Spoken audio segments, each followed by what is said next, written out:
नमस्कार दोस्तों। तो हमने देखा था स्पाइक क्या होता है।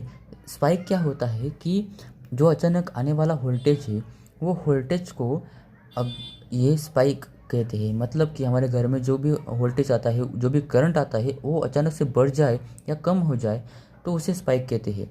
तो ठीक है, तो स्पाइक ये हाई वोल्टेज है और अगर वोल्टेज आ जाए तो एमसीबी हमारा गिर जाता है, एमसीबी गिर जाता है तो वही वो स्पाइक होता है। और उससे उसी स्पाइक को स्टेबलाइज करने के लिए स्टेबलाइज़र आता है और वो स्पाइक को स्टेबलाइज करता है। स्पाइक गार्ड भी उसे कहते हैं। स्पाइक गार्ड होता है, एमसीबी हमारे घर में लगता है, स्पाइक गार्ड मतलब वो स्पाइक गार्ड ही है एक तरह से। तो वैसे ही डेटा सेंटर में भी करंट लगता है, इलेक्ट्रिसिटी लगती है, और अगर स्पाइक आ जाए तो उसके लिए स्पाइक गार्ड होते हैं। तो हम देखते हैं यहाँ पे ये डायग्राम का मतलब। ठीक है, तो पहले तो देखो, यहाँ से करंट आ रहा है, ये डायरेक्ट करंट मतलब हमारे डायरेक्ट करंट आ रहा है, ये जो हमने कनेक्ट किया है।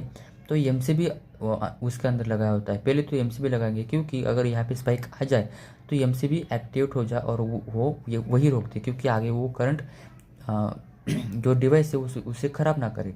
तो ठीक है, शॉर्ट सर्किट ना हो, इसीलिए यहाँ पे एमसीबी लगाया गया है।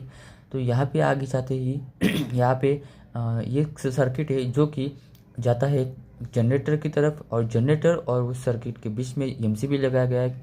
यदि इस सप्लाई में डिस्कनेक्ट हो जाए तो जनरेटर से हम करंट सप्लाई ले सकते हैं। तो ठीक है, यहाँ पे अर्थिंग लगाई गई है, यानी कि जो भी कौन इलेक्ट्रॉन्स है वो अर्थ में जा सके, अर्थिंग इसे बोलते हैं। ये सब अलग पार्ट है, लेकिन वो ये आप देख सकते हो इंटरनेट पे कि अर्थिंग क्या काम करता है। तो ठीक है, यहाँ से करंट आगे जाता है, आगे जाते ही वो स्पाइक गार्ड में जाता है। ठीक है, वो स्पाइक गार्ड में जाता है। स्पाइक गार्ड क्या करता है, अगर कोई स्पाइक आता है तो उसे रोक देता है।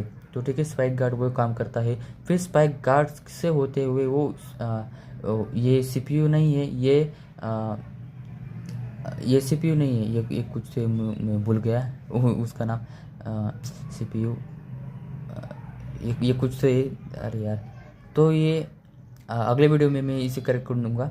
तो इसमें जाता है, तो इसके बाद ये अगले सर्वर्स में जाता है। यहाँ पे राउटर स्विचेस ऐसे होते हैं। तो ठीक है, ऐसा ही पूरा डेटा सेंटर का एक स्ट्रक्चर ओवरव्यू होता है। तो आगे जाके हम बाकी अगला पार्ट देखेंगे। तो यहाँ पे हम रुकते हैं। धन्यवाद।